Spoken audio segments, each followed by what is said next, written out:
So today's lesson is working on adding the conclusion to your plan. By now you should have your storyboard almost complete with an introduction and the storyboard pieces.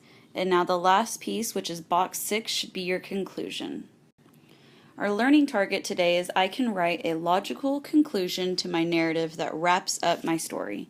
And what that basically means is that you have a sentence that goes with the rest of your story, connects to your main idea, and helps the reader feel like your story is done. So I have my plan here that we've been talking about, and I went ahead and added my introduction piece that we talked about before. And now today we're working on the final box, which is box 6. So there are basically 2 steps to a basic conclusion. Now eventually I will give you some other types of starter sentences, different transition words, but I just kind of want to start it off with a few basic stems. You are welcome to branch out and have your own creative self as long as you are meeting the expectations to wrap up the paper. So I usually do my conclusion in 2 steps. So the first step is to think about, what did I learn? Basically, it's kind of like, what was the point of that story? You know, what did you take away from this?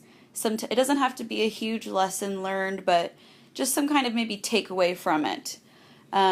It could be, that day I learned that such and such, or I discovered, and you fill in the blank. And then the next step is to choose a sentence stem that will basically be the last sentence of the story. And it could be, I hope, I wish, I can't wait. Again, there's many, many more possibilities on what kind of stems you can use, but this is just kind of to help you get started. So over here in box 6, I went ahead and put together my 2 sentences, and it says, I learned that sometimes the most frightening moments can be the most exciting. I hope I can go ride the Texas Giant again next summer. So I have my 2 pieces put together, 2 sentences that made my conclusion. Now the next step basically after this, whenever you watch the next video, is going to be to take the storyboard and turn it into a draft. Thank you for watching.